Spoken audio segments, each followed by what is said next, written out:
आसिम मुनीर साहब सटिया गए। आसिम मुनीर पगला गया। उनके जो द्वार पे इलेक्ट्रिक मोटर्स लगी थी सीमेंट कंक्रीट के गेट खोलने के लिए, उनका ठोक दिया है। डोनाल्ड ट्रंप साहब को मर्चें इतनी लग रही हैं क्योंकि उन्होंने जो पैसा लगाया था नूर खान के अंडरग्राउंड कमांड पोस्ट पे, उसके पर कच्चे उड़ गए। आसिम मुनीर साहब सटिया गए। आसिम मुनीर पगला गया। ठीक है साहब, जो मार पड़ी है ऑपरेशन सिंदूर में उसको वो छुपा के नाटक कर रहे हैं। ठीक है, अच्छी तरह छुपा के नाटक कर रहे हैं। एक चीज जो ऑपरेशन सिंदूर के बाद के बारे में बहुत ज्यादा दुनिया नहीं समझ पाई है, वो पता क्या है? भारत ने थर्ड न्यूक्लियर एज शुरू की है। दो मॉडरेटली आर्म्ड न्यूक्लियर पावर्स अगर आपस में भिड़े, शरेआम लड़ाई हो, तो क्या रिजल्ट है ऑपरेशन सिंदूर का? हमारी इंटीग्रेटेड एयर डिफेंस की वजह से उसके मिसाइल, न्यूक्लियर आर्म्ड मिसाइल और नॉर्मल मिसाइल नहीं आ सकते भारत पे। 100%। 3 फायर किए थे, 3 के 3 गिरा दिए। कोई 1200 के करीब ड्रोन फायर किए थे, 90% मार गिराए। ठीक है साहब, हमारी जो न्यूक्लियर जो अम्ब्रेला है, जो air defence, integrated air defence umbrella है, वो तकरीबन लीक प्रूफ है।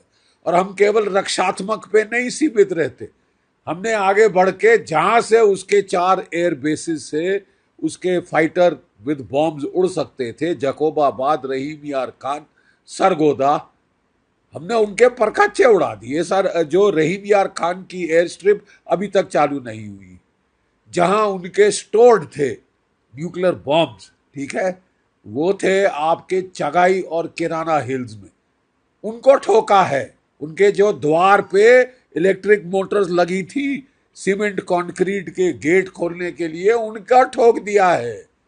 वहां से न्यूक्लियर बॉम्ब निकालना, झूठ मत बोलो, असंभव हो गया है, क्योंकि वहां न्यूक्लियर रेडिएशन कंटामिनेशन है। ठीक है साहब, ये बकवास कर रहा है, ये गीदड़ भभकी दे रहा है। और अब वक्त आ गया है, मैं आपके दूसरे सवाल का भी जवाब दे दूं। जैसे कि उपेंद्र द्विवेदी साहब, हमारे आर्मी चीफ साहब ने बिल्कुल सही कहा है, अब वक्त आ गया है कि इनको आड़े हाथ लिया जाए, वंस एंड फॉर ऑल। वही समीकरण हो रहा है जो 1971 में था। ठीक है, और तब भी हमने हिम्मत मर्द किया था और मदद खुदा आई थी। ठीक है, और 2 टुकड़े हो गए थे पाकिस्तान के। ये तो एक सर में दर्द है, एक माइग्रेन है इंटरनेशनल। इसको अब खत्म, खलास करना होगा। ठीक है साहब, अब टाइम आ गया है कि जो हमारा लिमिटेड वॉर की तरफ आउटलुक है, उसमें केवल 2 रिस्ट्रिक्शन रह जानी चाहिए कि न्यूक्लियर वॉर, न्यूक्लियर वेपन, हम हथियार इस्तेमाल नहीं होने देंगे और हम पूरा लड़ेंगे, पुरजोर लड़ेंगे। लिमिटेड वॉर जो होगी will be limited only in time and non use of nuclear weapons. ठीक है साहब, ये वक्त आ गया है। आसिम मुनीर अपने सर पे बुला रहे हैं। जब सियार की मौत आती है तो वो शहर की तरफ भागता है, ये समझता है इसको, जैसे कि पाकिस्तान ने सोचा था 1971 में इसको अमेरिका बचा लेगा, चीन बचा लेगा। ना अमेरिका बचा पाया, ना चीन। ठीक है साहब, ना अमेरिका बचा पाया, ना चीन। ये आदमी, ये शख्स अपनी पर्सनल एम्बिशन के लिए, ये इसने फील्ड मार्शल बनने के लिए, जो एयरफोर्स का चीफ था पाकिस्तान का, इससे सीनियर था,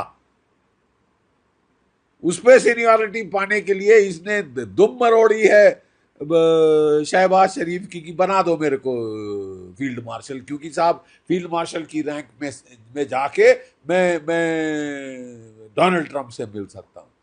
डोनाल्ड ट्रंप ने शहबाज शरीफ को नहीं बुलाया, इसको बुलाया है।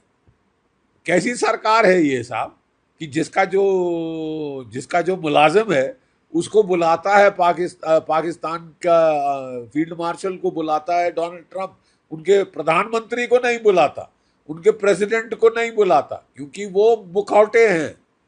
इसने साबित किया है, इसने बेइज्जती की है अपनी सरकार की।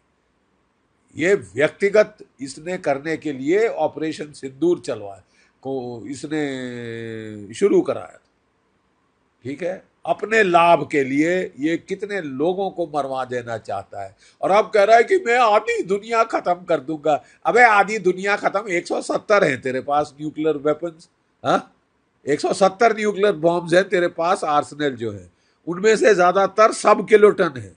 सब किलोटन मतलब 1.5 पौए 2 पौए के बॉम्ब, जो कि आप जो थे आपने इस्तेमाल रखे थे कि साहब अगर भारत जो है कोल्ड स्टार्ट करे, टैंकों से हमला करे, तो मैं चला के टैंकों पे चला के थोड़ा रोकने की कोशिश करूँ।